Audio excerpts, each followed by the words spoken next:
Dear students, in previous video हमने discuss किया था एसिडिफाइंग एजेंट्स एंड एंटासिड्स और hyperchlorhydria and hypochlorhydria. In hyperchlorhydria we have used antacids, and in hypochlorhydria we have used acidifying agents or acidifiers. Acidifying agents or acidifiers, the drugs or agents which are used to increase metabolic acidosis and gastric hydrochloric acid. Means acidifying agents are those chemical agents or drugs which used to increase metabolic acidosis or gastric hydrochloric acid when the quantity of HCl or acidity in the stomach is less than their normal level, and that condition is called as hypochlorhydria. What is the metabolic acidosis? Metabolic acidosis is a condition when acidity increase during metabolism. If basicity increase, then this condition is called alkalosis, means increase of alkali. Then that condition is called metabolic alkalosis. When alkali increased, when acid increased, then it is called acidosis. They are also known as acidifying agents or acidifiers. Example, dilute HCl. Now come to the antacids. I already told you antacids used in the conditions of hyperchlorhydria when acidity of the stomach is higher than the normal level. And I also told you one thing, in antacids, anta means opposite of acids. What are the opposite of acids? What agents? Alkaline substance or basic substance are opposite to acids. So antacids chemically are alkaline in nature or basic in nature. These are drugs or substances which are alkaline substances and used for neutralizing excess acid in the stomach of the patient suffering from hyperacidity. Examples: sodium bicarbonate, aluminum hydroxide gel, magnesium carbonate, milk of magnesia, tribasic, calcium phosphate, magnesium hydroxide. Protective and adsorbents. Protective and adsorbents, these are chemically inert substance. I already told you what are the protective and adsorbent, which makes a layer on inner mucous membrane and protect the membrane of intestine. These are the protectives. And adsorbents, which adsorb any chemical, like toxins. If you eat any toxins or any toxins consumed inside the intestinal tract, then we have used the adsorbent which adsorb the toxins. But all protectives and adsorbents do not react with the intestinal substances. They are chemically inert, which are used in the treatment of mild diarrhea or dysentery of GIT because of their ability to adsorb gases, toxins and bacteria. Examples are bismuth subcarbonate, bismuth subnitrate, milk of bismuth. Second is cathartics.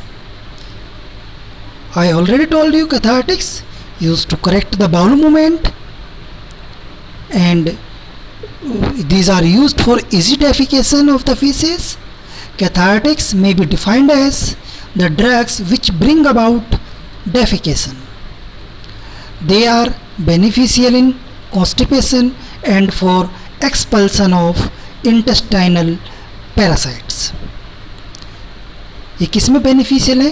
Constipation में और expulsion of intestinal parasites में. Example magnesium hydroxide, sodium potassium tartrate.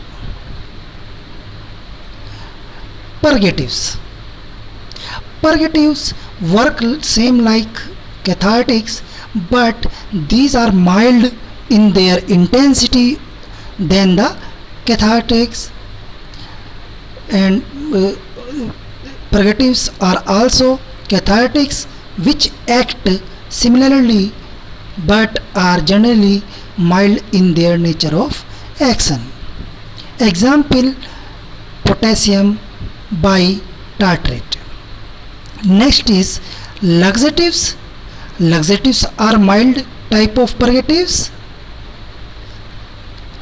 They give rise to same effect but vary in nature and mechanism of action. Laxative also a type of purgative. These are vary in nature and mechanism of action. Example magnesium sulfate and sodium phosphate. So in till now we have discussed about the what type of problems can create in the GIT and what type of chemical agents or gastrointestinal agents can used to treat this disease. Now come to the introduction of GIT and the chemical agents. GIT or digestive system is the gastrointestinal tract. It starts from the esophagus to the anus. Start from the esophagus to the anus. The main portion of GIT includes stomach, small intestine. As you know, small intestine have some parts like jejunum, duodenum and ileum. These are the three parts of small intestines: jejunum, duodenum and ileum. And then large intestine, which also have some parts like transverse colon, descending colon, ascending colon. This is the large intestine and the rectum. With the exit of anus. Whenever the functions of GIT go wrong, disease occur. I already told you, when the functions of GIT will alter, then it cause the disease. Disease of GIT. By the way, we already discussed all these disease in previous slides, but again I told you inadequate secretion of acid in the stomach causes achlorhydria, hypochlorhydria, or excess of acid secretion cause the hyperacidity or ulcer. In both conditions, achlorhydria and hyperchlorhydria or hyperacidity, imbalance of acid enzyme ratio will occur. There may occur accumulation of toxic substance or gases. There may occur inadequate absorption of fluid and minerals from the large intestine, which causes diarrhea. Means when the movement of microvilli is too fast, then it causes the diarrhea and maximum absorption occur in the intestine, then this causes the diarrhea. And opposite of this, when the microvilli movement is very less, then it cause constipation in large intestine. There may occur inadequate secretion of saliva, thereby making the food to swallow with difficulty. अगर saliva का secretion इनएडिक्वेट है, then जो swelling है, swell करते हैं हम food को, तो वो प्रॉब्लम करेगा. नेक्स्ट, देयर में occur injection of poisonous substance accidentally or intensely by some person, it also causes the disease. It is possible to correct the above conditions by administration of suitable drugs which are called the gastrointestinal agent. ये जितने भी मैंने points बताए, ये वो points हैं जो कि डिजीज़ कॉज करते हैं, और इन सभी डिजीज़ को या इन सभी अल्ट्रेशन को जीआईटी के अंदर हम ट्रीट कर सकते हैं with the help of gastro intestinal agents. Detailed classification of the GIT या gastrointestinal agents is, first class is acidifying reagent or acidifiers. These are of 4 types: gastric acidifiers, example dilute HCl, urinary acidifiers, systemic acidifiers, and acids. We will discuss in coming slides all these acidifiers.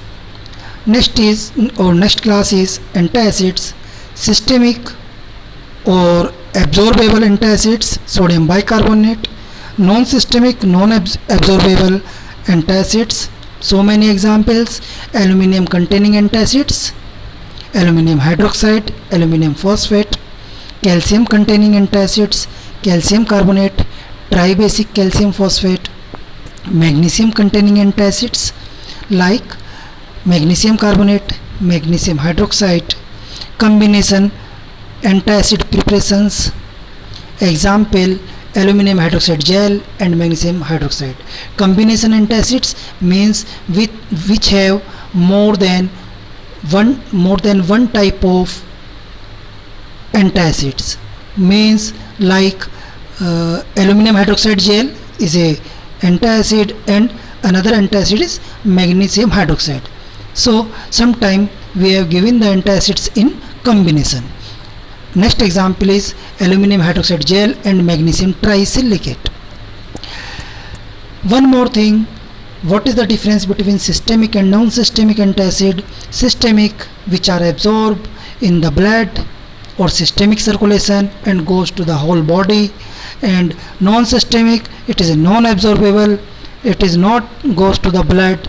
So these are called non-systemic, non-absorbable acids. So this, in next slides we will complete this detailed classification. So please remember all the things. Thank you.